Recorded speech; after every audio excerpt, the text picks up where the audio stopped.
Bueno, buenas noches a todos. Estoy encantada de estar aquí y gracias por la cantidad de personas que han venido. Bueno, Shai me pregunta cuál es la conclusión que saco de estos días, ¿no?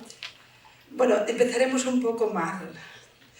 He encontrado en este último congreso que hemos hecho y en este último recorrido, Costa Rica, México, aquí aún no porque no los he escuchado, a las comunidades judías más implicadas que nunca, más comprometidas que nunca.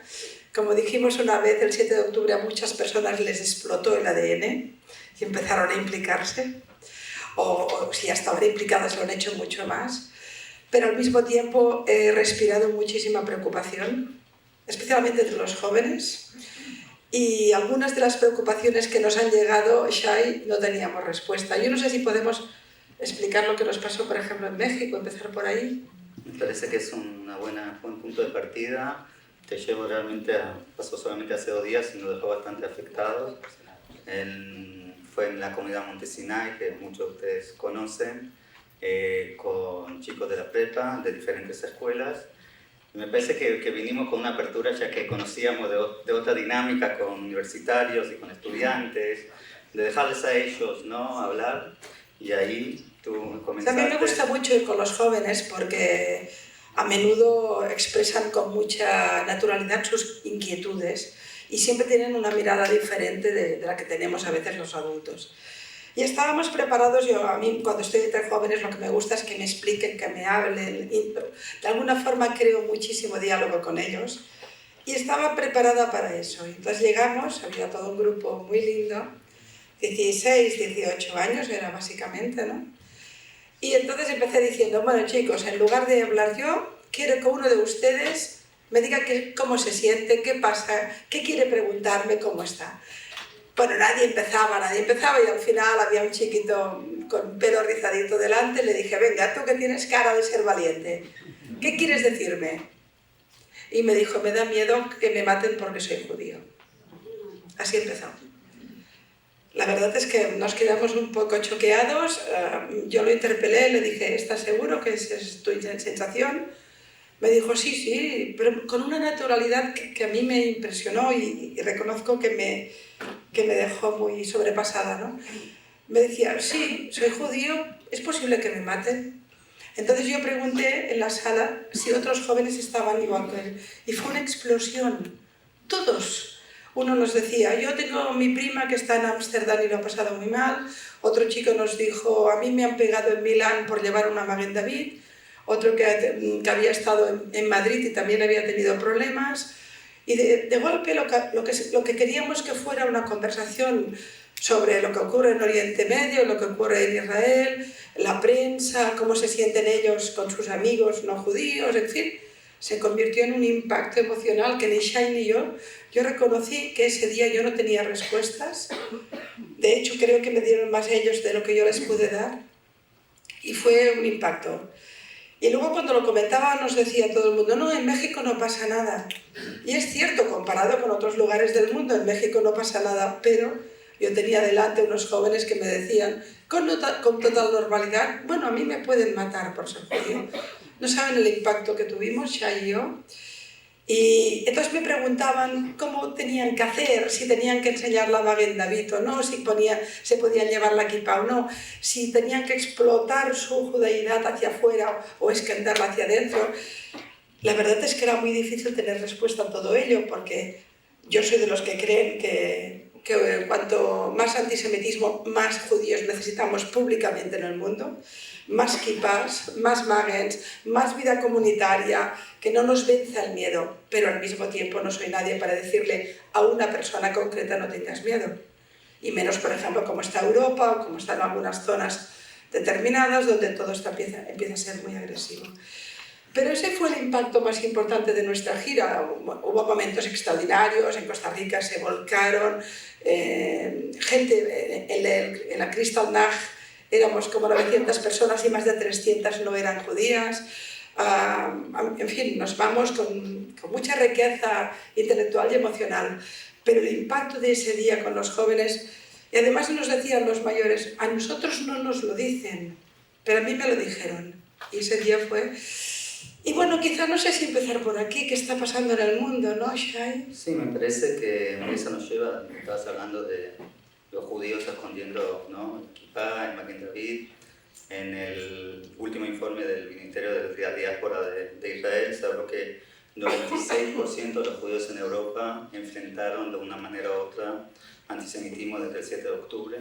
El informe anterior habló de 1 de cada 4 israelíes que cuando viajan por el mundo esconden todo eso, esa identidad o los símbolos que muestran su identidad. Y ahí llegamos obviamente a lo que ha sucedido en Holanda hace poco tiempo, que me parece que a muchos no nos sorprendió. Capaz podía ser la verdad. Sí, la verdad es que a mí me da un poco de rabia no tener buenas noticias, al menos en este tema. Luego ya hablaremos de más cosas, pero hay que decir 3 cosas importantes. La primera, hoy por hoy no hay ningún lugar en el mundo seguro para los judíos. Por supuesto hay lugares que son más seguros, pero la idea de que por ser judío no vas a tener problemas en cualquier lugar del mundo, hoy le tenemos que descartar. No olviden, es algo que me gusta recordar, que ustedes son 15 millones de personas, pero hay 8.000 millones que hablan de ustedes. Y eso no pasa con ninguna otra identidad. Los 8.000 millones de punta a punta del planeta no hablan de otras identidades, de otros pueblos, de otras culturas. Y en cambio cualquiera de punta a punta sabe algo de los judíos, cree que son sospechosos y probablemente son culpables. Unos vienen por una corriente, otros por otra. Y esto se ha exacerbado después del 7 de octubre, de una manera realmente muy rotunda. Sin ninguna duda, el antisemitismo, es decir, este crecimiento de la cultura del odio, no es una cuestión judía. Es decir, ustedes no pueden hacer nada con ello. Es una cuestión no judía. Si hay algún no judío en la sala, chicos, es nuestro. Es nuestro problema, nosotros lo creamos, nosotros tenemos que lucharlo. Ustedes están ahí, sufriendo históricamente, secularmente, una cultura de odio que ha ido creciendo, que parecía que había desaparecido y que después del 7 de octubre ha explotado. Pero este es un tema de la humanidad. Cuando a mí me preguntan a veces ¿por qué estoy aquí?, yo siempre digo lo mismo: por la democracia, por la civilización moderna, porque quiero una cultura y una sociedad donde los dioses no se peleen y puedan mirarse a la cara, o las identidades, donde ningún judío tenga que sufrir por ser judío, que pueda dedicarse a ser médico, empresario, lo que quiera, poeta, pero que no tenga que ser un problema, que nunca más un joven me diga me pueden matar por ser judío. Porque no conozco ninguna otra identidad que me lo dijera. No me imagino en estos momentos un armenio diciéndome me pueden matar por ser armenio, yo soy catalana, nunca diría me pueden matar por ser catalana, hay cantidad, pero en cambio los judíos ahí está. Y esto es algo cada vez más serio. Ustedes miran, aquí en Estados Unidos no pasa. Bueno, ayer tuvieron una manifestación importante antes de entrar en un acto. Claro que pasa, ¿no vieron sus campos? No es un tema en Europa, esto está pasando en todo el mundo. Y realmente es algo que a mí me impacta, primero porque me esperaba que subiera el antisemitismo, pero no me esperaba con este calibre. Quizá lo que tenemos que preguntarnos es por qué, ¿no? Quizá tenemos que preguntarnos, ¿qué pasó el 7 de octubre? Vamos a hacer un repaso. Bueno, Xiao, si quieres interrumpirme. No, es que yo me lanzo. Ay, pobre traductora, pobrecita. Hablo un poco rápida. Es que este tema me apasiona porque tiene que ver con valores, tiene que ver con la civilización moderna, tiene que ver con todo lo que yo amo, con el mundo que quiero para mis 2 nietos y para mis 3 hijos. Tiene que ver con eso. Si en mi país, en mi ciudad Barcelona, un judío me dice, como me pasó el otro día una chica, le digo a mis hijos que se escondan la kipá, es que mi ciudad ya no es Barcelona y que mi continente ya no es Europa. Y eso es lo que tenemos que tener claro todos aquellos que luchamos. Por eso estoy aquí. ¿Pero qué pasó el 7 de octubre? A ver, repasemos. De golpe, una ideología del mal que educa permanentemente para la muerte. Hablamos de una ideología nihilista, el yihadismo, el terrorismo islámico. Está vinculado, no hablo del Islam, el Islam también son las mujeres iraníes luchando por su libertad. Hablo de la ideología. Pero hay un fenómeno mundial que ha crecido en los últimos tiempos de manera muy efectiva en todas partes, que además ha sido financiada con cantidad de dinero importante. esto lo habrán visto en los campus, pero sigan el dinero. Pregúntese, ¿por qué Qatar, un país que por supuesto está muy preocupado por el conocimiento, por la cultura, tiene muchos premios Nobel, está financiando Harvard? ¿Por qué? Habrá que preguntarse por qué. No creo que sea para hacer premios Nobel. Sin ninguna duda, detrás hay mucho, pero el 7 de octubre unos tipos deciden que por su causa es legítimo entrar en pueblos y en casas de personas y masacrarlo todo. Ven niños en una cuna y los matan, ven chicas jóvenes y las violan, incluso llevan manuales de cómo romperles las caderas.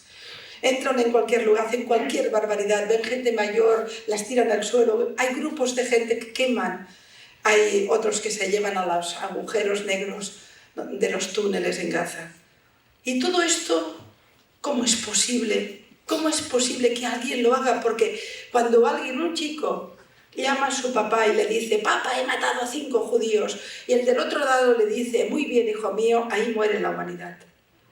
Cuando una persona entra con rabia en una habitación y ve a un niño en una cuna y decide que es su enemigo y lo quiere matar, ahí muere la humanidad. No hay posibilidad ninguna, se lo diría a esos campus universitarios, a esas manifestaciones, a algunos de mis amigos, no hay ninguna justificación para el mal puro. Y eso, el 7 de octubre, fue el mal puro. Se pareció a muchas otras ideologías totalitarias. El nazismo era el mal puro. Jamás fue el mal puro. Hezbollah es el mal puro. Y uno tiene que tener muy claro en qué lado del mundo está. Yo no estoy en contra de los palestinos. Quiero que sean felices, que vivan su vida con normalidad, que tengan un desarrollo cultural, físico, económico, que les vaya bien. Pero no hay opción si quienes los mandan son realmente los adoradores del mal. De manera que el 7 de octubre parecía que de golpe esa locura se desata, matan a más de 1000 personas, masacran a un festival de jóvenes que estaban cantando por la paz, se llevan una cantidad enorme de personas a túneles de cualquier manera, y entonces dices, bueno, el mundo por una vez va a entender a Israel. Y el 8 de octubre ya estábamos culpabilizando a Israel de lo que le había pasado. ¿Por qué? Hay que preguntarse, yo me lo he preguntado mucho. De verdad, tengo que decirles que a mí no me sorprendió. Yo escribí un tuit, creo que el 8 de octubre o el 9, diciendo, ahora va a pasar esto. Pam, pam, pam. Desgraciadamente es lo que pasó. Me conocía la historia, no a esta dimensión. Miren, voy a hacer este análisis a ver si les sirve para entender un poco. Lo que ha ocurrido a partir del 8 de octubre, del 7 y 8, no empezó el 7 de octubre, como la Kristallnacht no empezó ese día.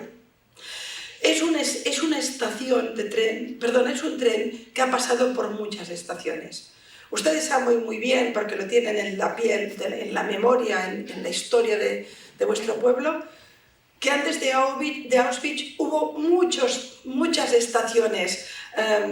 Hubo la expulsión en la vieja Sefarad, hubo la Dreyfus, hubo los movimientos antijudíos en Austria, ese país tan bonito que nunca tuvo nada que ver, todo era la familia Trump. ¿Sabes la familia Trump? Sí, pero ahora Austria parece que es eso. No. Recuerden que la Kristallnacht también estuvo allí. Los pogroms rusos, pasaron muchas cosas. Estuvimos durante siglos alimentando un discurso que finalmente nos llevaba a Auschwitz.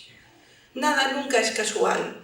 La demonización de todo un pueblo al que era tan malo que incluso había matado a Dios. Cualquiera no es así. Se puede ser peor. Esa demonización de un pueblo a través del catolicismo, de todo el cristianismo globalmente, y con mucho cariño para los cristianos que hay en la sala, pero ustedes saben que venimos los cristianos de un legado que alimentó el odio, especialmente los católicos con las Semanas Santas, los autos de fe, etc. Y después los intereses económicos, los intereses territoriales, fue naciendo y explotó, y al final acabamos en Auschwitz. Y Europa mató a 2/3 de la población judía de Europa. A mí me gusta decir una frase que la repito a menudo, que es: Europa no se explica sin los judíos y tampoco sin el odio a los judíos. Y en Auschwitz morimos, nunca más hemos sido nada. Ahí estamos, desangrándonos, con unos problemas de identidad. Es un continente en muchos sentidos roto. Yo creo que empezamos a rompernos en Auschwitz.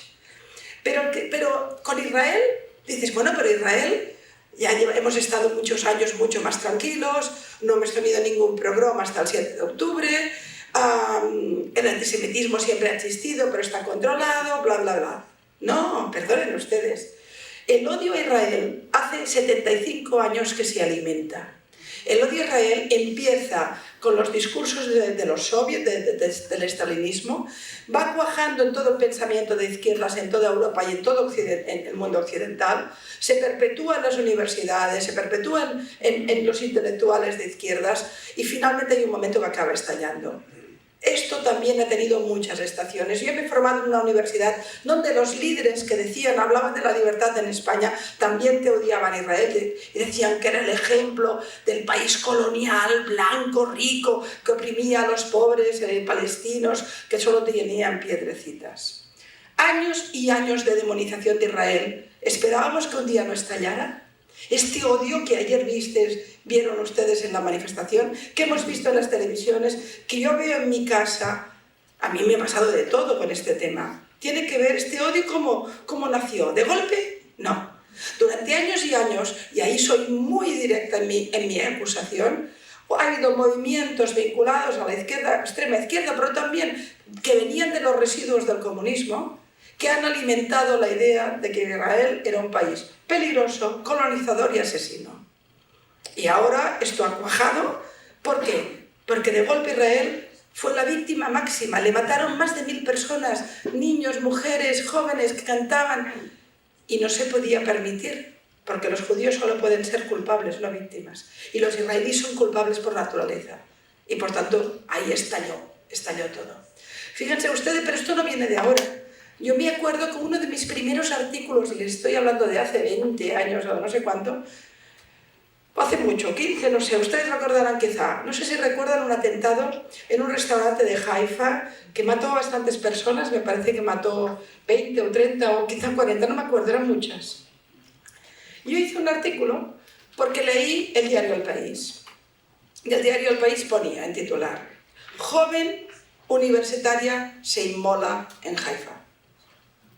Y yo, que algo de periodismo diría que sé, pensé, no puede haber más justificación del terror que este titular. Joven, universitaria, se inmola en Haifa. El titular correcto de esta información era: terrorista asesina a 40 personas en Haifa.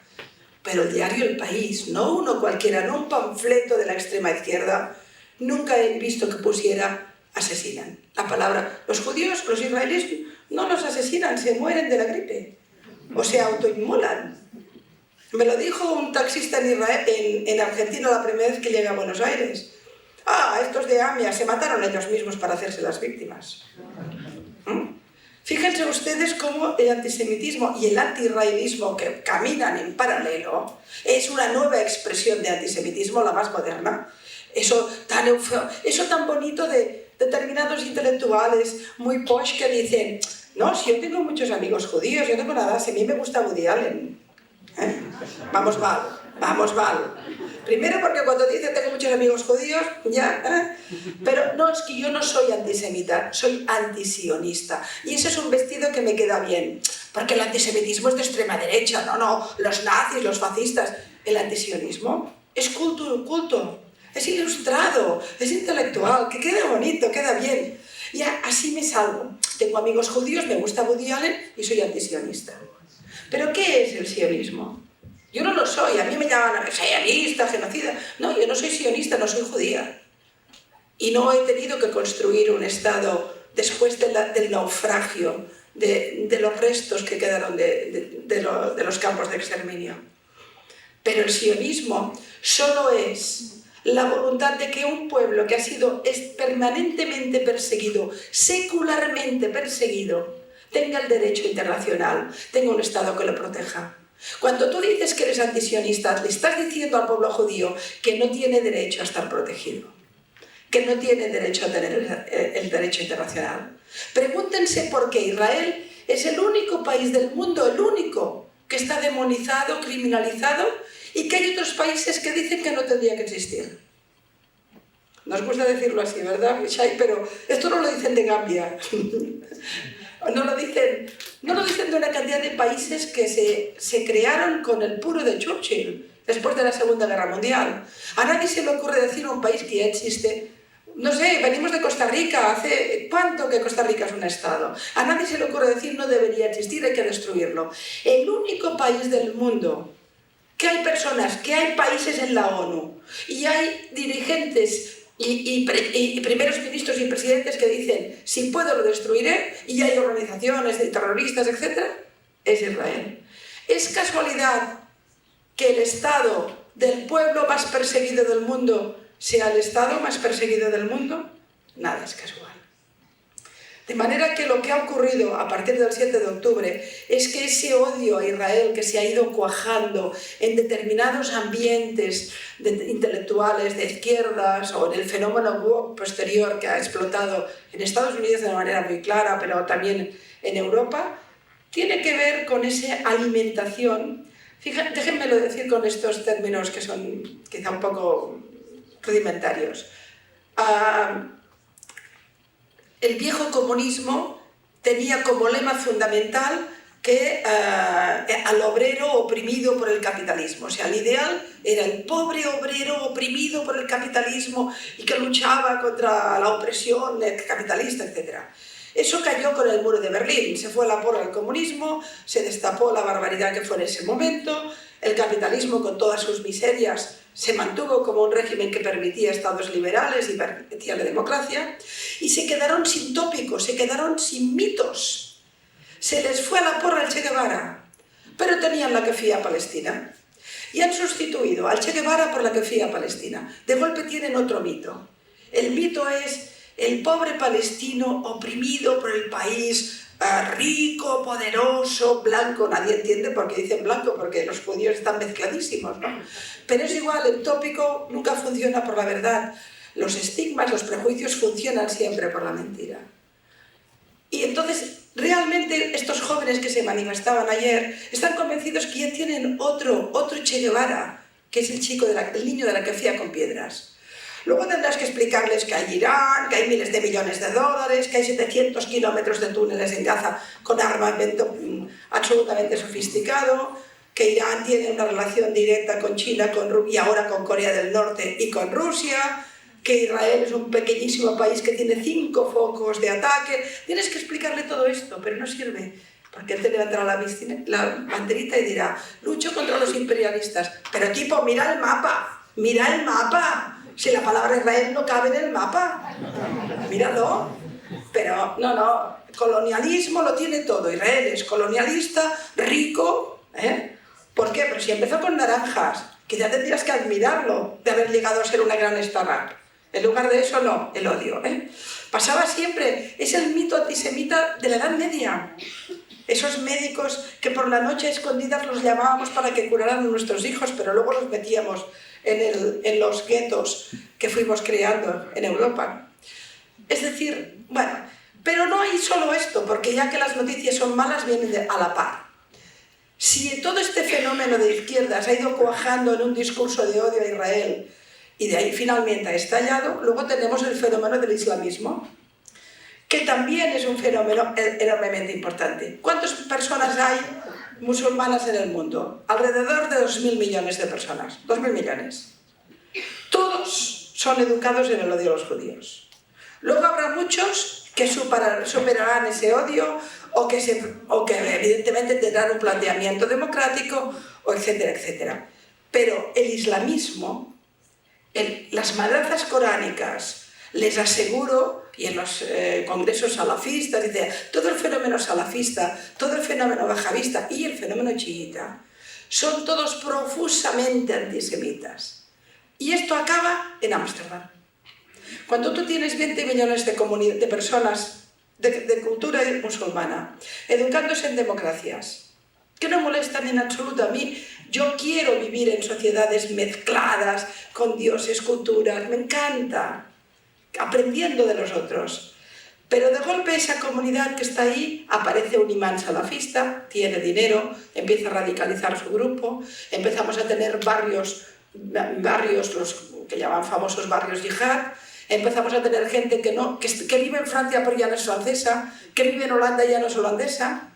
Empezamos a tener movimientos que van en contra de la democracia, los derechos de la mujer.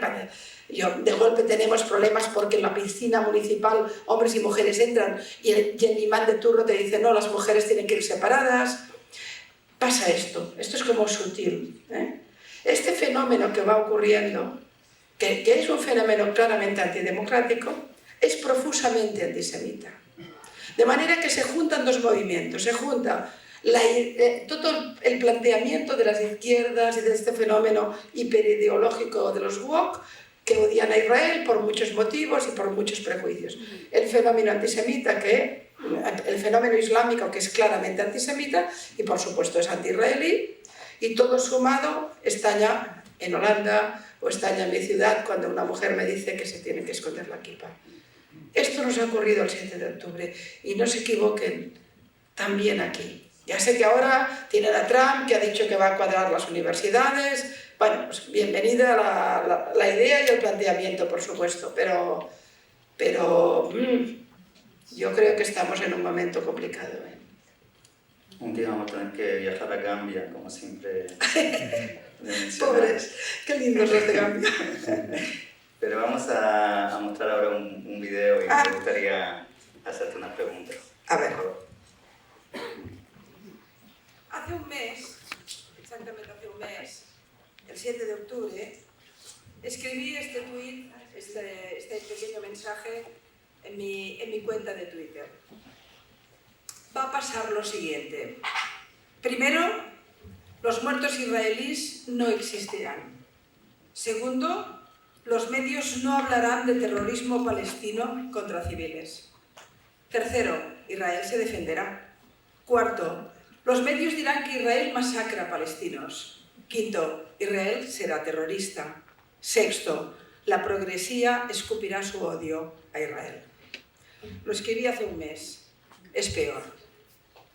No solo no me equivoqué, desgraciadamente, quizá ya son los años que uno se dedica a la lucha contra el antisemitismo y se dedica al odio, también a la lucha contra el odio de Israel, que es también antisemitismo, que uno ya es capaz de prever por dónde irán las cosas. Pero a pesar de todo, les diré con toda la dureza y con toda la herida interior que siento, que no me esperaba tanto vacío moral, no me esperaba tanta bajeza y tanta incapacidad de conmiseración de una parte muy importante de mi sociedad respecto a la muerte y el dolor israelí.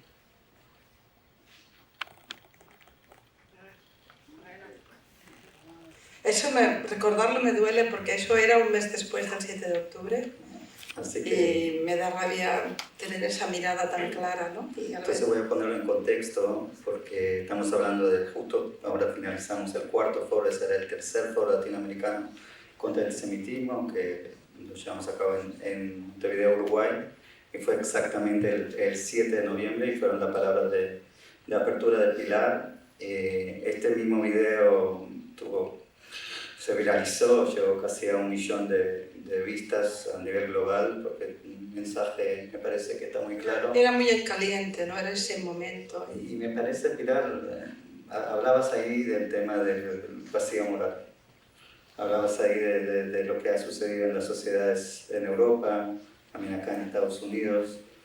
¿Ha cambiado algo desde aquel 7 de octubre, 7 de noviembre y noviembre 2024? No, ha ido a peor. A ver, tenemos la tormenta perfecta y yo estoy enormemente preocupada, no por ustedes, que también, sino por mí, por todos aquellos que amamos la sociedad democrática, que amamos las sociedades de la tolerancia, que amamos ese código de valores que nos permiten mirarnos a la cara y no matarnos. El antisemitismo destruye la democracia. Por eso vuelvo a repetir a los pocos o los que estén aquí que no son judíos. Es un tema fundamental. Primero sufren ellos, pero después sufrimos todos.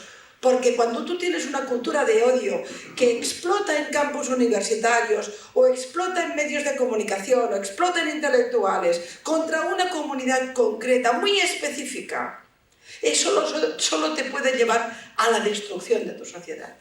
Por tanto, en consecuencia, todo este fenómeno es un fenómeno letal para los valores que defendemos. Y esto me preocupa porque todo este fenómeno no te lo perpetúa, no lo hacen unos tipos horribles de extrema derecha con mala cara y no sé qué, ¿no? O los nazis modernos. No, te lo hace Pedro Sánchez, que es un tipo guapote, altote, aunque es un desastre de presidente, pero eso es otra cosa. Te lo hacen intelectuales razonables, te lo hacen amigos míos. Yo me acuerdo que poco antes de ir al Congreso de Uruguay, yo venía, cuando llegué a Montevideo, venía el día antes, o 2 días antes, de una cena en casa de unos amigos en Barcelona. Y lo típico, te llama un amigo muy ilustrado, con muchos títulos, con mucho dinero, con mucho nivel, y te invita a una cena. Bueno, pues te vas con amigos a una cena. Todos éramos gente con mucho título y mucha tontería. Todos, muy ilustrados. Ja, aparece Israel. Y de golpe toda esa gente ilustrada, cargada de títulos, se vuelve imbécil. Toda. Y de golpe te quedas solo diciendo, pero oigan, ¿qué no leen? ¿Qué no saben? ¡No! Está un genocidio y los pobres palestinos. ¿Pobres palestinos de qué me está hablando? Hay 40.000 miembros de Hamas armados hasta los dientes. ¿Con quién cree que se está peleando el ejército de Israel? ¿Con niños? Se está peleando con un ejército. A Shai no le gusta decir ejército porque son terroristas, pero es un ejército. 27 brigadas armadas hasta los dientes. Y en el Líbano, que les contamos, como mínimo que sepamos, más de 100.000. Estamos hablando de ejércitos completos, con un capital económico terrible, con una capacidad letal, como bien sabemos y conocemos, y mis amigos ilustrados, todo eso no existía. No existía Irán, el gran mastermind de toda esta operación, un Estado enormemente poderoso, militarmente poderoso, que tiene además una alianza económica en estos momentos muy poderosa con China, que tiene una alianza militar con Rusia, que ha despertado a los locos de Corea del Norte. Y todo esto, y que además financia 5 focos, financia a los Houthis en el Yemen, las brigadas de Al-Aqsa y Hamas y en Gaza, Hezbollah, la Guardia Revolucionaria en Irak. Todo esto en esa cena, con gente tan ilustrada, no existía. Solo era desnudo el tópico. Israel es muy poderoso y los palestinos sufren y son todos niños y con piedras. ¿Qué haces con eso? ¿Qué hace Shai? Cuando tienes delante, no es alguien que no ha leído, que no lee periódicos, se puede informar, porque yo sé más de este tema que ellos. Bueno, quizá porque yo me he dedicado muchos años, pero 4 cositas las podrían saber. ¿No les preocupa Irán? Un país un gobierno que masacra a mujeres por sacarse el velo. ¿No les preocupa el fenómeno yihadista y el fenómeno islamista que está creciendo en todo el mundo? Secuestrando a las comunidades musulmanas para la democracia. Las está secuestrando. No les preocupa, no saben nada. No, solo es... Y entonces uno tiene que preguntarse hasta qué punto esto es tan profundo, ¿no? Este prejuicio tiene que... Bueno, yo creo que es la madre de todos los prejuicios, es la cultura del odio, de ahí se aprende a odiar, ¿no? Pero además también hay un elemento también importante, que es el que os decía, de que Israel está bajo el foco. 8.000 millones de personas opinan sobre Israel. Un país tan pequeñito, un país con 9 millones de personas, rodeado de enemigos, permanentemente en situación de guerra o preguerra, o de terrorismo, y todo el mundo sabe qué pasa. Yo lo explico siempre con una anécdota personal de mi amigo de Tucumán, pero que es muy significativo, y me pasó también con mi panadera, que también me pasó lo mismo. Un día estaba ya viajando de Buenos Aires a Tucumán y estaba en la silla, en la butaca de ventana, y en medio había un señor con una dimensión importante que era complicado de pasar, ¿no? Con lo cual pues tuve que pasar como pude, le dije que disculpara y escuchó que yo hablaba castellano. Y me senté a un ladito. Ese señor es de los que le gustan hablar en los aviones, no hay nada peor. Tú vas con tu libro y tienes al lado un tipo que dice, hombre, qué bien, ahora que no puedes escaparte, hablemos. Y yo llevaba entonces un libro en catalán, en mi idioma, que se titula Israel entre el somni i la tragèdia. Es fácil, Israel entre el sueño, entre la esperanza y la tragedia. Que había escrito un amigo mío también catalán que murió ya que era también muy cercano a mis tesis. Y el tipo vio que la palabra Israel esa la entendió, que no era el idioma español, que era otra cosa, y me dice, ¿italiana? Digo, no, esto es mi idioma, el catalán, el más pequeño. Ah, ¿judía? Y fui rápida, pensé, vamos a hacer la prueba. Digo, no, periodista. Ya sé que puede ser judía y periodista, pero le di 2 informaciones. Cayó. Ah, pensó, no es judía y es periodista, lo tengo claro. Estos israelíes, esta gente, son asesinos, no sé qué. Bueno, el tipo tuvo mala suerte, pero yo me lo quedo mirando y le digo, ay, de verdad que me hace mucha ilusión estar sentada al lado de un experto en política internacional. Y el tipo me dice, no, yo soy ganadero. Digo, no, ganadero y experto en política internacional. Si quiere podemos hablar un poco de los hutus. Dice, ¿perdone? Digo, hombre, es que entienda, si usted sabe que un conflicto que hace 75 años que dura, el más complejo del mundo, sabe perfectamente quién es el malo y quién es el bueno, y todo el conflicto se reduce a eso, es que usted es un sabio, porque yo llevo toda la vida y aún no lo sé. Pero no es el tipo de Tucumán, es que mi panadera que solo lee los chismes de la Leticia y del rey y del otro rey, el que, en fin, pues, y por tanto no sabe nada de política de ningún tipo, nada.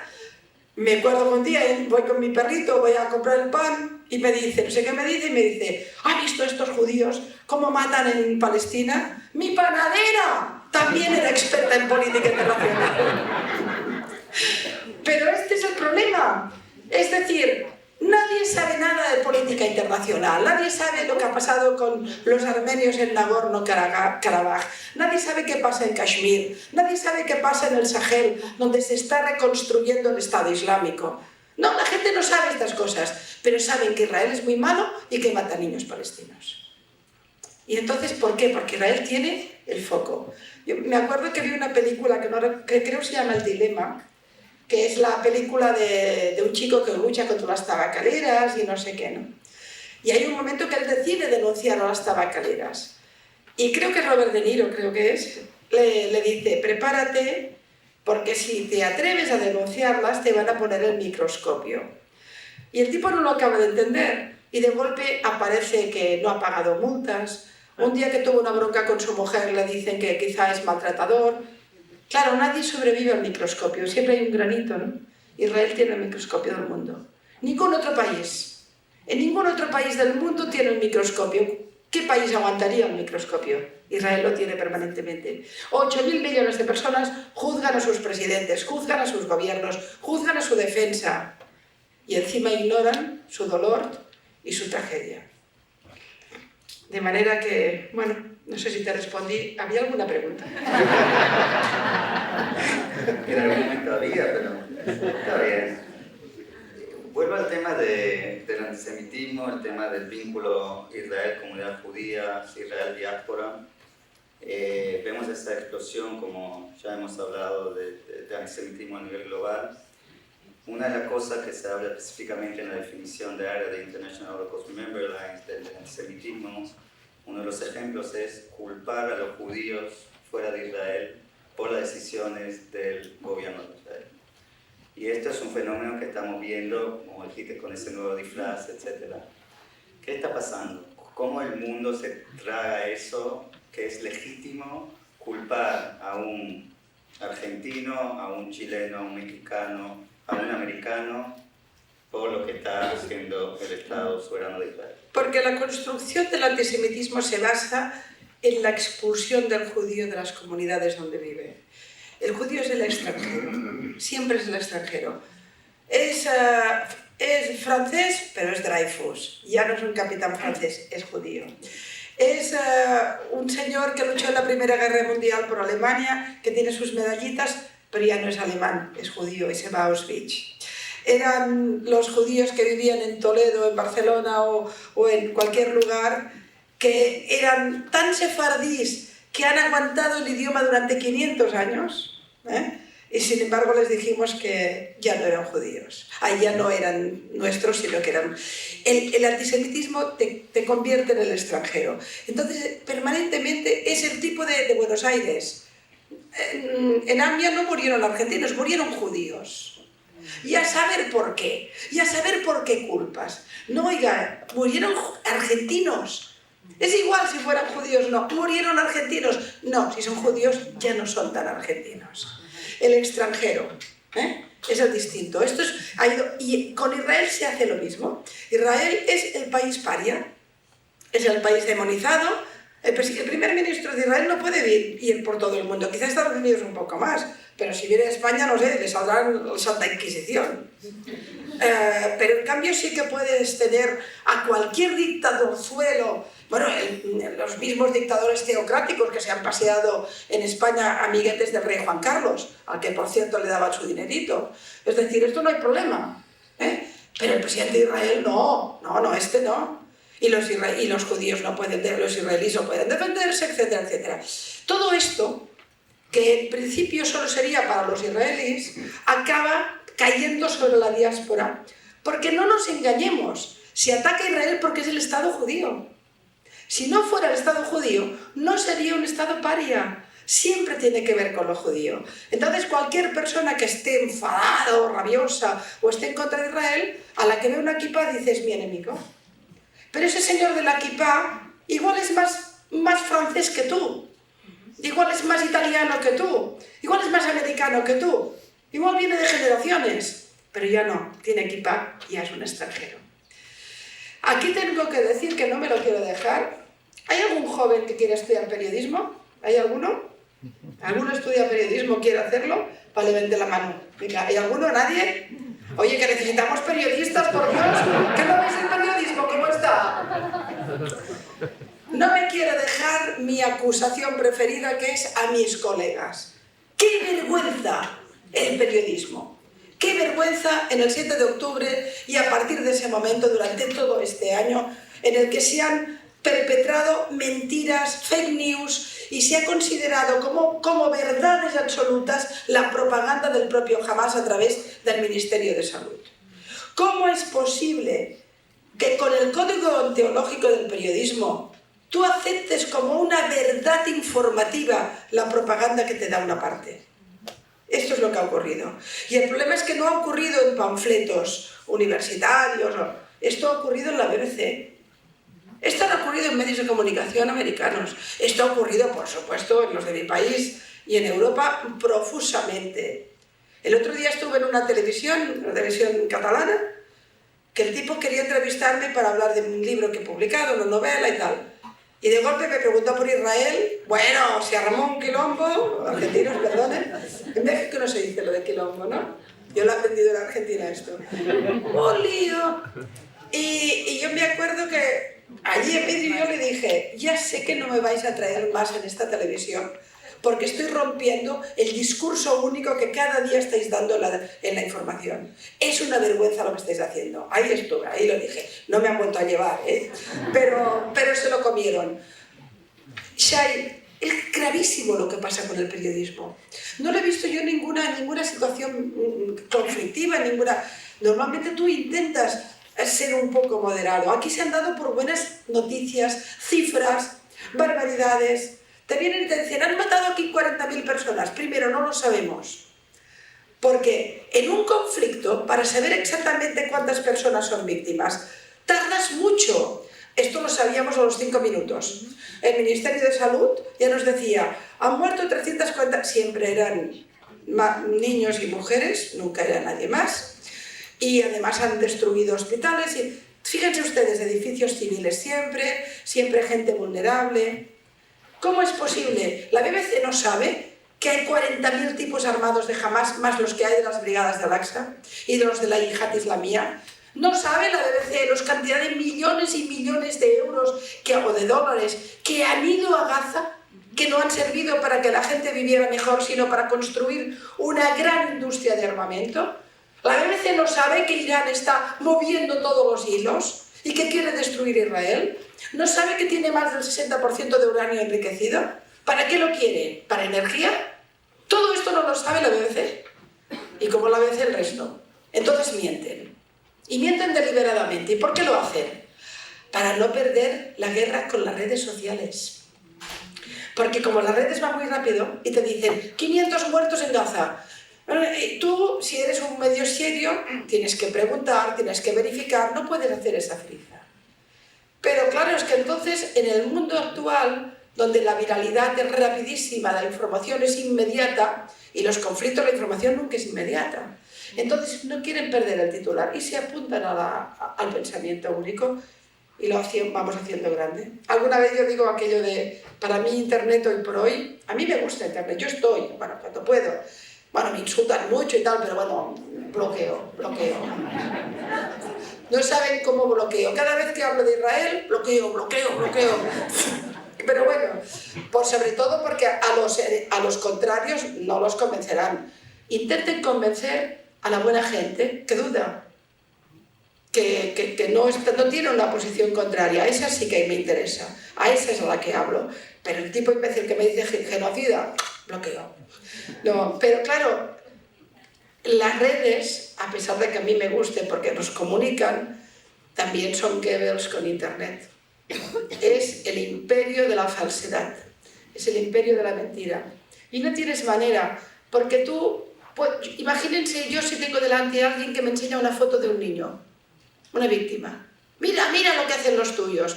Y yo tengo que explicarle en un tuit que esto es más complicado, que no sé qué, no puedo ganar. No puedo ganar. A pesar de eso, los jóvenes, clic, no solo bloqueando, sino contestando. Pero no contesten a los convencidos, contesten a los que dudan, que esos son los importantes. La prensa, la prensa. Qué vergüenza. Vamos a dejarle a la traductora descansar un segundo. Oh. No, ella está bien. Ella va bien. Vamos a ver un video de justo de esa entrevista que tuviste en la televisión catalana, para que la gente pueda entender. Pero no entenderán en catalán. Van a entender tu pasión, eso es seguro. Por favor. Bastante hasta las narices no, esta es otra. De los que pensamos diferente al pensamiento obligado, único e impuesto de determinada izquierda, hasta las narices. Me parece un pensamiento reaccionario, que impide el debate, que impide el derecho a pensar diferente. Yo no pienso lo mismo, yo no hablo de genocidio. No, es cierto. Y tengo el derecho no solo a pensarlo, sino a decir por qué lo pienso. Pero está negado, pues dilo. Está negado, Dilo. Absolutamente negado. El debate... Porque primero, porque un genocidio es otra cosa, por Dios. No se puede banalizar ni blanquear lo que significaron los genocidios en el mundo. Si cada vez que tenemos un conflicto armado hablamos de genocidio, ¿qué hacemos?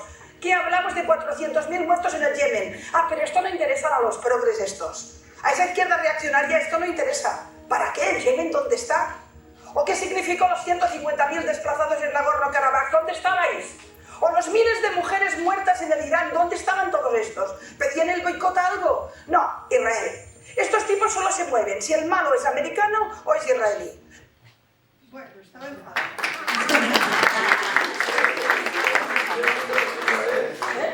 Lo que me gustó que ese chico de Eurovisión estaba bailando según tu ritmo. Sí. De la enfadada que estabas. Este es un programa al que sí que voy, pero que nunca me sacan el tema de Israel, porque luego funciona aquello de la cultura de la cancelación. Como no está en el pensamiento único, que no esté. Te anulan, es la voluntad de que desaparezcas para no... Porque estamos en un momento, especialmente sobre Israel, donde no hay debate, hay propaganda. Hay pancarta, solo hay pancarta. Y donde no hay ideas, solo hay consignas, prejuicios, estigmas. No hay manera de meter ahí un poco de debate inteligente.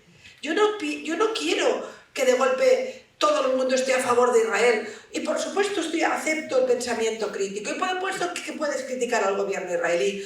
Pero si previamente me dices que Hamas es un grupo terrorista que está matando lo que mata. Hablemos, es decir, luego hablaremos de si Israel lo hace todo bien o no. No, seguro que no. ¿Qué país lo hace todo bien? Yo acabo de venir de un país donde ha habido unas inundaciones terribles y ha sido un desastre. Durante 5 años no había ni un policía, 5 días no había llegado ni un policía a la zona donde la gente estaba muriendo. ¿Qué me explican de hacer bien las cosas? Claro que no, pero fíjense que siempre es... Entonces, en este debate, ese señor que se veía bajito es de Podemos.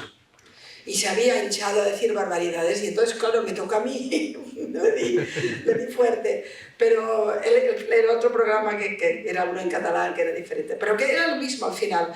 Yo me doy cuenta que yo pongo sobre la mesa argumentos. A mí me pueden vencer con argumentos. Yo creo en la palabra, creo en el debate, creo en la reflexión. Si ahora viene alguien y me convence con datos y con argumentación que no tengo razón, voy a tener que escucharlo. Pero eso nunca pasa. Te sacan el micrófono, te sacan la palabra, te intentan anular para imponer un pensamiento único. Y lo que he dicho aquí es cierto. Hay una izquierda que es muy reaccionaria, que a mí me impide hablar. Por supuesto, también hay derechas reaccionarias, sin ninguna duda. Pero eso lo tenemos claro cuando hablamos de la derecha. No lo tenemos claro cuando hablamos de la izquierda. Les molesta mucho cuando lo dices. ¿Quién me impide a mí hablar? ¿La derecha? ¿La extrema derecha? No, la izquierda. Los defensores de la libertad. Bueno, también son los mismos que decían que Pinochet era muy malo, que por supuesto lo era, pero Stalin no. O sea que al final lo ha sabido que nunca han sido demasiado defensores de la libertad, incluso diciendo que moviendo la banderita, ¿no? Pero bueno, ¿qué? No quiero agregar a eso que recuerdo que el año pasado estuvimos en Chile y en Uruguay. Chile, wow, Y Chile. un periodista se tomó el tiempo de escuchar todas tus charlas en Chile, ¿te acordás? Y también en Uruguay. Y lo único que sacó el día siguiente en su columna es: Pilar Rahola se ríe de niños palestinos muertos. Porque yo dije que estaban vulnerando, que siempre estaban hablando de niños, que es una forma de hacer propaganda y de hacer impacto, ¿no? Pero bueno, el tipo que dijo esto se ha pasado la vida diciendo barbaridades de mí, ¿no? No me importa, yo me pongo paraguas. Bueno, la verdad es que a mí solo me preocupa que este discurso de odio no avance, Shai. Que luego haya gente que te demonice, te ataque. Bueno, si están demonizando un Estado que acaba de sufrir el peor atentado terrorista que conocemos, que no me van a demonizar a mí o a cualquiera como yo, ¿no? Nuevamente, lo repito, es que está en esto. A veces me preguntaba, Alice y Carla me preguntaban, creo que este mediodía, que por qué me metía yo en este lío, ¿no? Porque este lío es mi lío. No es suyo, ustedes lo sufren. Pero este lío tiene que ver con lo que yo considero que es la libertad y lo que es la civilización moderna y los valores democráticos. A mí, cuando me impiden hablar, están destruyendo algo fundamental, que es la libertad de expresión. Cuando me mienten en un periódico, están vulnerando el derecho a la información veraz. Cuando convierten un conflicto tan complejo en una pura propaganda y en un discurso de odio hacia todo un pueblo, el que han convertido a todos los israelíes casi en asesinos, están pervirtiendo lo que yo considero que es una sociedad. Yo no puedo pensar que eso no me atañe. Me atañe directamente, como me había responsabilizado en los años 30 en Alemania. Pensar que eso iba solo con los judíos, eso destruyó Europa. Y por tanto, lo que tenemos que conseguir de las administraciones, de los responsables políticos, bueno, aquí ustedes, la situación es un poco diferente, pero imaginen yo en mi país, es que entiendan que esto es la base de la destrucción de nuestras libertades y que es muy serio. Que si tenemos personas que por ser judías tienen miedo a que les pase algo, ni que sea un insulto, ni que sea un golpe, ni que sea una pintada en su casa, el problema es muy serio. El problema no es de los judíos, es de todos. Quiero quedarme en este punto con algo interesante, una encuesta que... Quiero hablar de Irán en algún momento, y de cómo está el lío allí, eso también, ¿no? De este gran pulpo. Una encuesta que Cam hizo antes de las elecciones acá en Estados Unidos mostró tendencias muy importantes, donde el 17% de las personas que votó naturalmente a los demócratas decidieron que estas elecciones van a votar a los republicanos. 5% de las personas contestaron que no van a votar porque no confían en ninguno de los dos partidos. Vemos un cambio importante acá en Estados Unidos, y es una oportunidad también para nosotros, la primera visita que hacemos el 17 de octubre en una comunidad latina en Estados Unidos. Queremos agradecer obviamente a Alicia, a Carla, a esta linda casa y a todo lo que organizaron para que podamos llegar acá y hablar también con este público. ¿Cuál es tu mensaje en ese sentido a la comunidad que está acá y a los judíos en Estados Unidos? Bueno, yo puedo dar un mensaje, pero ellas lo saben, porque ya lo hicieron. El 7 de octubre decidieron actuar. Es decir, miren, los jóvenes me preguntaban mucho qué podían hacer, ¿no? Y yo les decía, vida comunitaria, eso es fundamental. Tienen que crear redes de protección, redes de información, tienen que crear empatía, porque realmente vienen tiempos complicados para los judíos. No estamos en la punta del iceberg. Yo creo que acabaremos venciendo esta locura, pero esto se va a complicar. ¿Cómo se está complicando? Lo que está pasando en Europa no es una casualidad. No veo ningún síntoma de que vaya mejor. Y veo muchos síntomas de ir a peor, de manera que hagan mucha vida comunitaria, comprométanse, todo lo que pueden hacer. Me gusta decir una frase que la repito, si me permiten aquí. Nosotros no podemos salvar el Amazonas, pero podemos regar el jardín de casa. Y si riegas el jardincito, acabas salvando el Amazonas, ¿no? Cada uno puede hacer algo. Cada uno a su nivel, a su medida. Yo no les diré que de golpe se convierten en activistas, pero si son judíos, que les explote el ADN.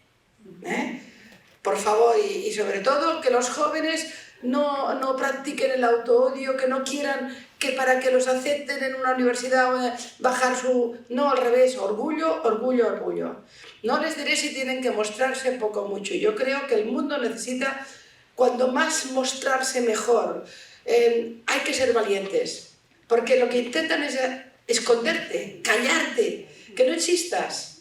Cuando conviertes a alguien en un extranjero, si no es de allí ya no es de ningún lugar. Si no es de ningún lugar ya no es nada. Ese es el fenómeno, ¿no? Y lo hacen con los judíos y con quien los defendemos. Y hay que luchar contra eso, ¿no? En ese sentido, oye, vida comunitaria, compromiso, proud, orgullo, orgullo, orgullo. Orgullo que además vosotros formáis parte de un legado histórico impresionante. Pero si sois los inventores de casi todo, si las tablas de la ley son la sociedad moderna, inventasteis el prójimo. ¿Saben lo que es eso? Permítame que me dedico un minuto. El amor al prójimo es la idea más revolucionaria de la historia de la humanidad. Es mirar al otro, verlo, considerarlo cercano. Y esto no lo inventaron hace 2 días, lo inventaron hace 3000 años. Con esas 4 ideas básicas que hay en las tablas de la ley, volvíamos a fundar la sociedad moderna. Pero el legado es grandioso. Son un pueblo de nada. Y copan los premios Nobel, por favor. Y hay un chiste que me gusta explicar, que de alguna forma resume esto, ¿no?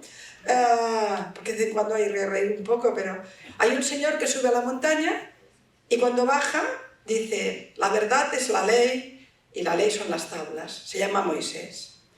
No, pues luego viene otro y dice, bueno, la verdad es el amor. Se llama Jesús.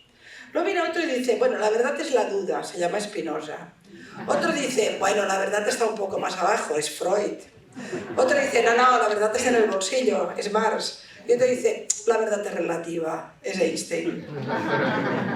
No explicamos la historia del siglo XXI ni del siglo XX sin los judíos.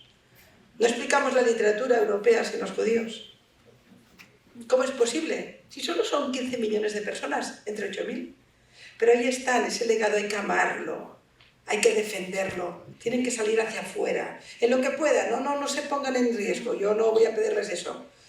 Pero la comunidad, los dirigentes, la gente y los jóvenes, activemos a los jóvenes, preparémonos porque el mundo en el que se van a encontrar es un mundo complejo, donde ser judío va a ser una condición. El resto de jóvenes solo son jóvenes. Tendrán una chica que les gusta o un chico, querrán estudiar no sé qué, querrán ser lo que quieran. Si son judíos, además serán judíos. Y les va a pesar. Eso es lo que hay que tener en cuenta. Y entonces, mantenerse firme, Chay. Yo es lo que practico, creo que ahí lo ponía, no me voy a callar. No es esa idea, no me voy a callar. No se callen ustedes, no pueden vencer. Nos destruiría. Toda esta locura no puede vencer. A veces el mundo se vuelve loco, pero no tiene razón. Por tanto, bueno, no me voy a quedar.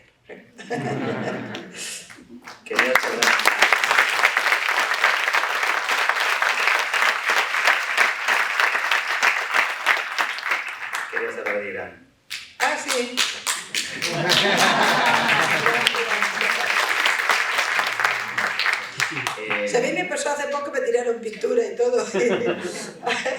¿Tenemos el vídeo?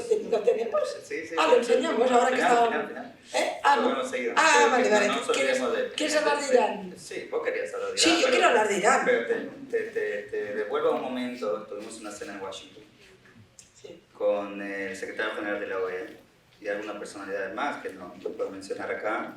Era 2 días antes que Irán atacó a Israel. Sí.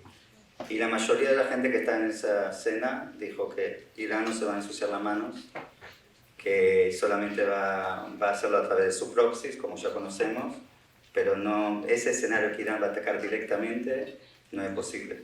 Y 2 días después vimos el resultado. Así que, ¿qué opinas? A ver, sin ninguna duda, y esto yo hace tantos años que lo digo que ya hasta me canso de mí misma, pero nunca se puede producir la paz en Israel, en Jerusalén y Ramallah. La paz solo se puede firmar en Jerusalén y Teherán. Si Irán no quiere, no hay paz. Si Irán no quiere, no hay resolución del conflicto a ningún nivel. Irán es la hidra, la cabeza de la hidra, y tiene ahí todos sus pulpos, todos sus proxies que va actuando, pero es el gran desestabilizador de Oriente Medio, es el que nos destruye completamente la región, pero se ha ido haciendo fuerte. Irán ganó la guerra en Siria, Irán ha destruido el Líbano, se lo ha quedado. Estos tontos universitarios que están manifestándose, ¿vieron que en Líbano lloraran la muerte de Nasrallah? Pero si había fiesta. De hecho, ustedes no habrán visto manifestaciones en los países árabes contra Israel. Poquitas. Las vemos en París, las vemos en Barcelona, pero en el Cairo, en otras épocas, bueno, miles y miles de personas. Ahora, silencio, en ningún lugar. La inmensa mayoría, ¿por qué? Porque los árabes son los primeros que saben lo que significa Hamas, lo que significa Hezbollah y lo que significa Irán. Y por tanto allí... A ver, el 7 de octubre se produce fundamentalmente por 3 motivos desde mi punto de vista. El primero es para destruir los acuerdos de Abraham, que sin ninguna duda eran y son el cambio de paradigma más importante en la región. El día que Israel firme la paz con Arabia Saudita, cambia el mundo. Es el país de la Medina y la Meca firmando con el gran Satán, haciendo acuerdos comerciales, haciendo incluso acuerdos defensivos, es el cambio de paradigma. Pero además, esto en todo momento, con todas las conversaciones, llevaba implícito algún tipo de solución del tema palestino. Irán no podía de ninguna manera permitir que se firmaran esos acuerdos, primero porque reforzaba a Israel y además le sacaba el tema palestino, que se lo ha quedado, a pesar de que son chiitas y los otros sunitas, se lo ha quedado, lo ha vampirizado completamente. Entonces el primer elemento era de qué manera podemos cargarnos los acuerdos de Abraham con una guerra. Y claro, por supuesto, háganse esta pregunta, que es muy simple. ¿Qué se esperaban que pasaría si 3.000 tipos entraban en pueblecitos israelíes, en kibbutz, y masacraban a la gente? Que al día siguiente habrá una guerra. Por tanto, ¿cuál era el objetivo? La guerra. Sin duda. ¿O era que Israel, después de que lo masacraran, no movería un tanque? No. Era evidente que era la guerra. El objetivo era la guerra porque la guerra significaba la desestabilización, significaba todo el problema, el lío, y ya no firmábamos. Pero había más. También está todo el tema energético. El acuerdo de Irán con Gazprom rusa para desviar el gas ruso por la zona, con lo cual, y también en contra de los intereses israelíes en el gas que estaba acordando con el Líbano, con el que no hay acuerdos diplomáticos, pero había acuerdos bilaterales para el tema energético, y con Europa esperando conseguir, esto te lo revientan también. Es decir, esta es una guerra que va mucho más allá de, por supuesto, los palestinos son usados ahí para unos intereses geopolíticos y geoestratégicos enormes. Y luego está la conformación del mundo. Está pasando algo en el mundo y no sé si somos conscientes. Hace poco hubo el encuentro de los BRICS en Moscú. Los BRICS.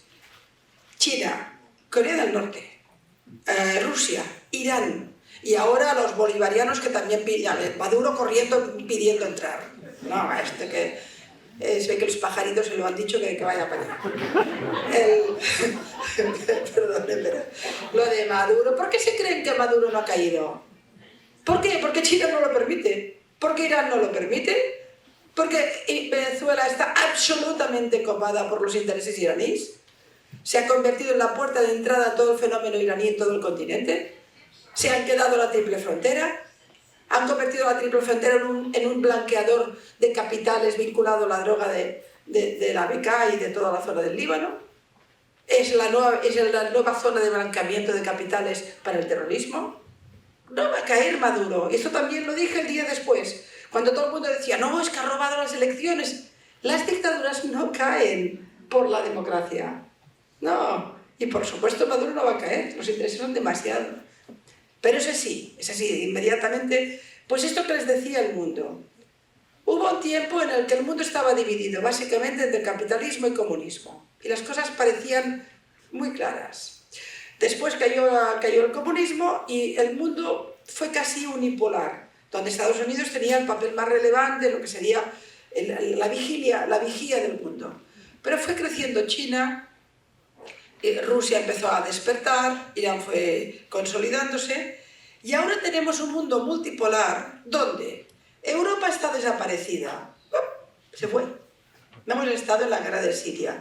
Nos picaban a la puerta millones de personas huyendo de la guerra y les cerrábamos la puerta. No hemos estado.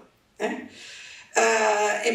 todos los conflictos, en ninguno de ellos. Europa tiene un problema importante. Estados Unidos está con su lío interno. Ahora se van aclarando, pero han tenido un lío importante. Yo soy de los que piensan que desde la época de Obama hizo un paso hacia la extrema izquierda, los demócratas, y se movió el país con toda su crisis identitaria y no ha vuelto, aún no ha vuelto. No sé cómo irá con Trump, pero aún no ha vuelto. Desde luego, yo no les diría nunca qué votar, pero desde la perspectiva, no como mujer, no como muchas cosas, pero desde la perspectiva de la política internacional, qué bien que ha ganado Trump.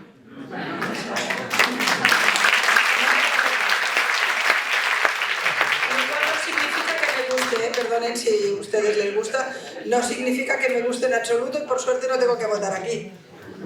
Pero lo otro me preocupaba mucho, porque bueno, ya fue un error de Obama todo el tema iraní. Un error o una política. Y ya nos rearmó nuclearmente Irán en una época donde necesitábamos darle la estocada final a Irán.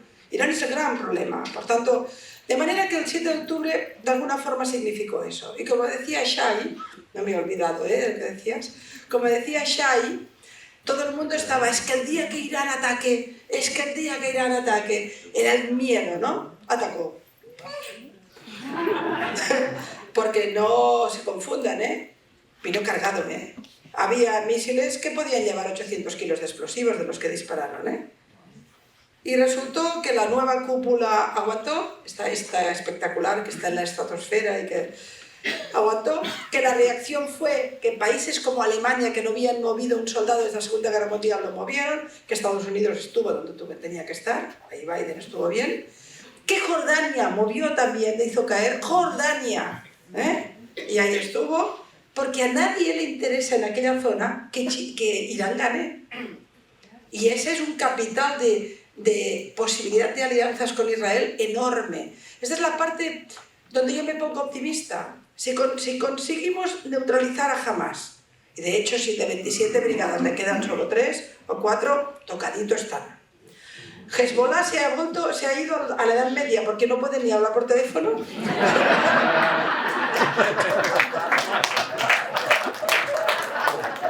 Con tan. Pero además ha quedado... Oye, es que fue eso, espectacular, Bueno... pero lo cierto es que Hezbollah se ha quedado sin... Bueno, ahora nadie quiere ponerse delante. Hay un chiste que corre por un sitio que se ven dos señores, teóricamente dos miembros de Hezbollah, y uno le dice al otro, este va a ser el nuevo jefe de Hezbollah, y él dice, no, yo no hice por él. Pero bromas aparte, lo cierto es que Israel ha conseguido capar completamente la dirigencia, ha neutralizado todos los 3.000, 4.000 cargos intermedios que había. Y además, esto ya lo digo por decirlo, pero creo que la intuición es buena, parte de la inteligencia que ha utilizado Israel para poder atacar con precisión viene de libaneses que estaban hasta las narices de Hezbollah. Es decir, que esta es la parte del mundo que el mundo no se entera. No se entera. Si vieron la fiesta que había en la Siria del Kurdistán cuando mataron a Nasrallah, porque había sido un asesino, porque Nasrallah era un asesino, en el peor sentido del término. Son los Hitlers del siglo XXI, o los Stalin, es igual, pues los ponen más o menos van iguales. De manera que me parece que... Entonces, si Hezbollah queda tocado, y Hamas y el Jihad quedan tocadas, y es evidente que lo están, faltaba Irán. Irán hizo su primer intento. Israel fue suavecito, pero oigan ustedes, la primera reacción de Irán, entraron en el suelo iraní y los iraníes no se enteraron. Fueron específicamente a bombardear la zona donde se habían disparado los misiles. Se activó en el suelo iraní y nadie se enteró de nada. Eso fue la primera reacción. Ya avisó a Irán de que podían entrar, que podían ni tan solo verlos, y que podían... Y después hubo el segundo ataque, y el ataque y la respuesta de Israel ha sido muy precisa. Parece que han utilizado, por ejemplo, todos los elementos que necesitan para hacer los drones que están utilizando en Ucrania. Les han hecho daños importantes, de manera que Irán en este momento está como los de Hezbollah. Cuidadito. Yo creo que si algo ha pasado en este año es que Irán, que era el gran gigante, no era tan gigante. Que puede hacer daño, sin duda, en una guerra global puede hacer mucho daño, evidentemente, pero que la capacidad de defensa y de ataque de Israel es infinitamente superior.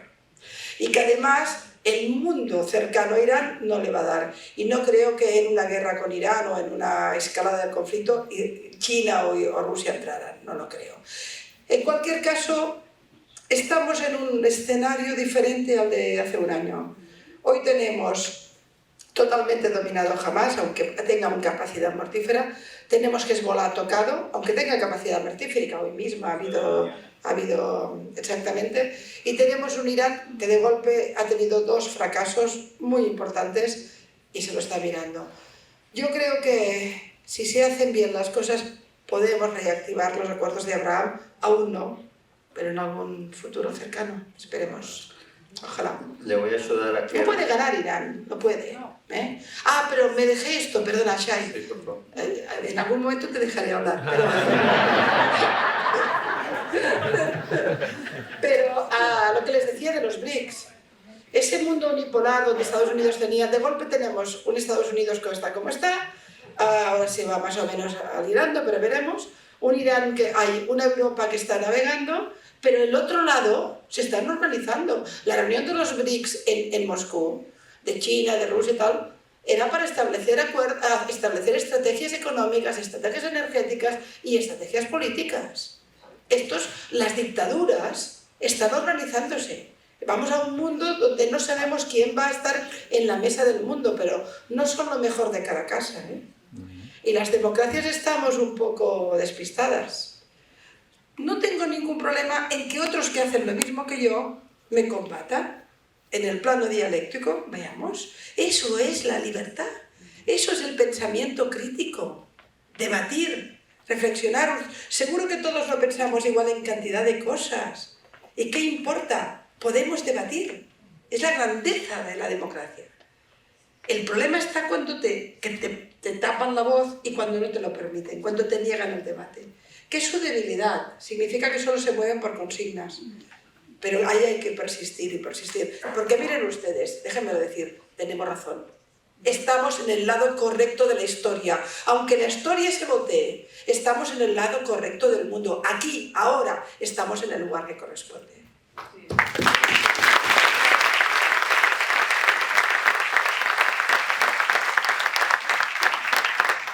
Entonces me parece que es el mejor momento para mostrar el próximo video hablando de eso. Por favor.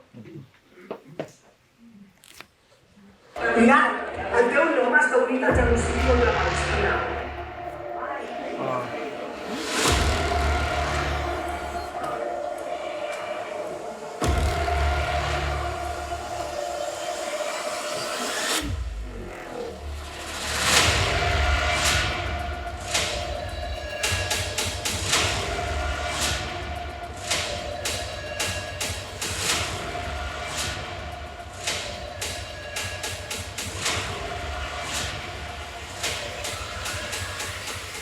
l'única solució és la destrucció de l'estat sionista d'Israel.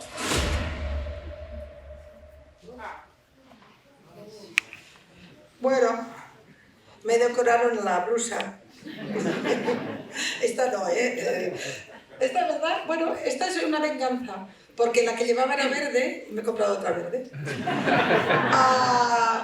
Si les sirve, yo no soy para nada una héroe ni nada parecido. Yo solo soy alguien un poco tozudo y resiliente. Vengo de una familia resiliente, me han educado siempre en defender mis ideas, me han educado en defender mis convicciones y no tiendo, no significa que no tenga miedo, pero no me acuerdo. Intento que no acordarme. Estos tipos, yo estaba en un... Pero bueno, no es la primera vez que me pasa, de scratches de estos he tenido bastantes. Pero este fue más sonoro porque me llenaron de pintura roja. Estaba viendo un curso universitario y yo hacía la clase magistral para abrir el curso. Y de golpe vinieron estos jóvenes y me dijeron que, en fin, genocida, bla, bla, bla, y me tiraron pintura. Claro, me quedé toda roja, fue bastante desagradable. Y entonces la gente se asustó y todo el mundo, bueno, eran unas 500 personas, era bastante gente, y que vinieron corriendo, pero los chicos se fueron corriendo para la manifestación que había afuera. Allí no había policía, no lo habíamos planeado, era un acto normal. Y entonces la gente, todo el mundo, bueno, pues Pilar, vete a casa, te acompañamos. Y dije, perdón, yo no me voy a ningún lugar. Y entonces me dirigí a la gente y les dije, permítanme un momento que me voy al lavabo a limpiar la cara, si alguien tiene un suéter que me lo deje para cambiarme y voy a dar mi conferencia. Porque a mí 4 imbéciles no me van a parar.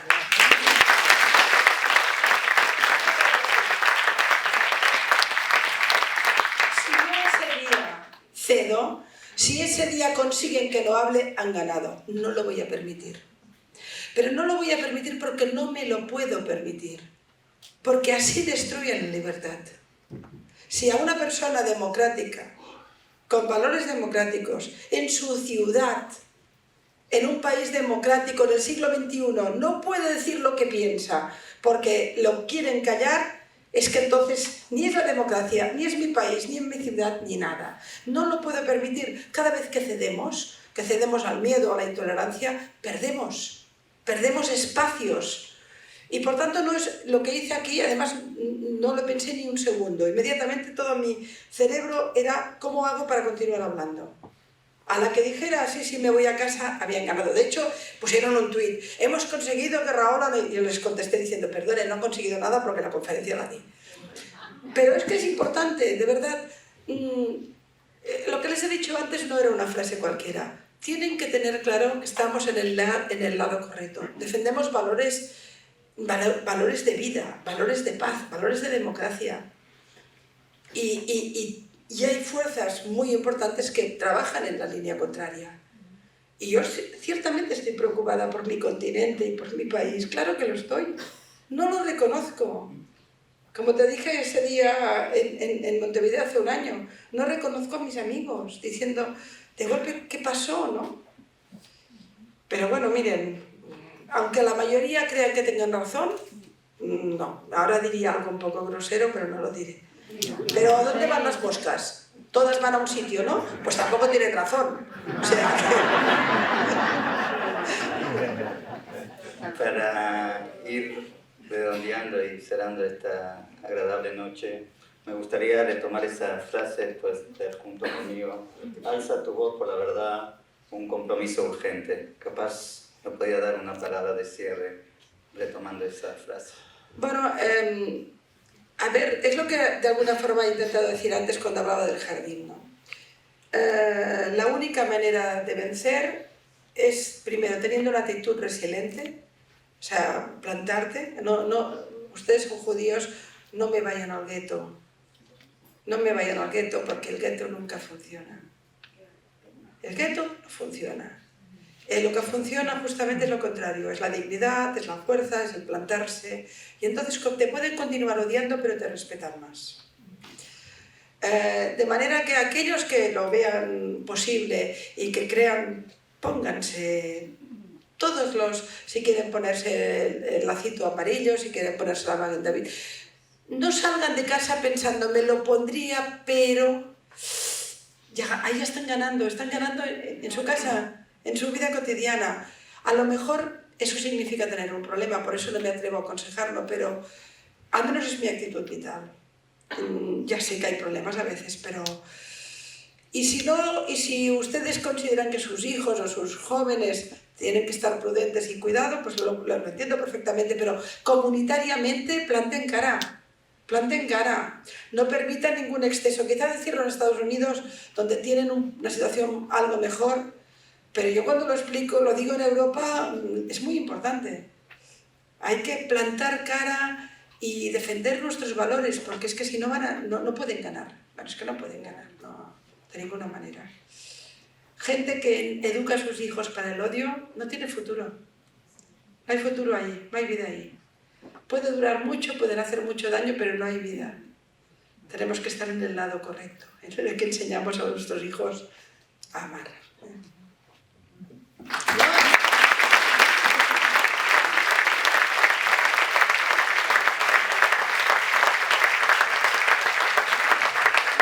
Puedo siempre decir que el que tiene el micrófono necesita usarlo, ¿no? Se lo uso para agradecerte formalmente por este micrófono, así que...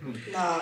¿Y tú qué? Él está dirigiendo Combat Antisemitism Movement en toda Latinoamérica, trabajando el tipo que no sabéis cómo, luchando, poniendo su granito de arena. Pero antes, Shai era médico de urgencias. Ah, lo siento, te lo devuelvo. Era médico de urgencias. ¿Saben qué significa eso? Que estuvo en la mayoría de los atentados en la segunda intifada, que recogía los trocitos, que intentaba salvar a las personas que estaban peor. No, Shai. Y después se fue por el mundo ayudando en situaciones de emergencia. Se fue a Guatemala cuando el volcán, y como vio que no había estructura, se quedó 2 años ayudando. Este es Shai.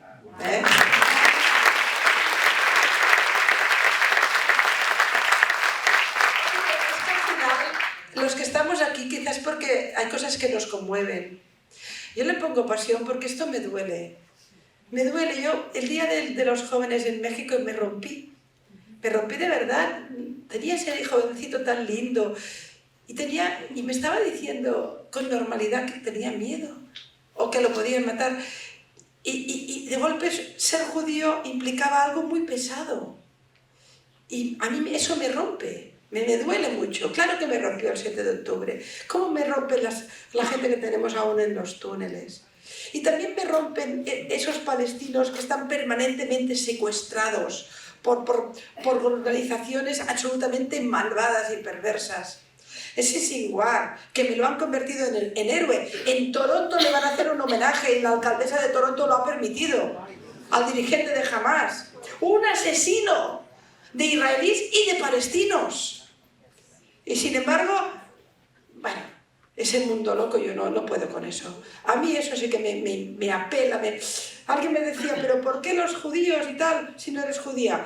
Oye, yo no soy toro y soy antitaurina. ¿Vale? Soy una mujer que nunca he tenido ningún problema. Mi papá fue mi primer feminista, que le decía a mi mamá, no te levantes que me levanto yo. Nunca he tenido problema por ser mujer, pero me duelen las mujeres iraníes, me duelen las mujeres afganas, que les han prohibido hablar entre ellas. Por Dios, lo siguiente va a ser que no respiren. Y no nos importa, no veo manifestaciones, no veo campos, no veo banderas, no veo a Guterres, y yo no genocidio. No veo al Papa. No veo al Papa. Ese gurú católico, el de mi cultura. No lo veo. Pero en cambio, le parece que está habiendo genocidio en Palestina. Muy mal, muy mal. Van a quedar marcados para la historia todos estos. Como los Chamberlain de esta época. Son los Chamberlain de esta época, no son los Churchills. Y algún día pasaremos cuentas, al menos dialécticamente. Yo me voy a hinchar de acusarlos. Ustedes no estuvieron donde tocaban al momento que tocaba. Ustedes fracasaron en la defensa de la libertad.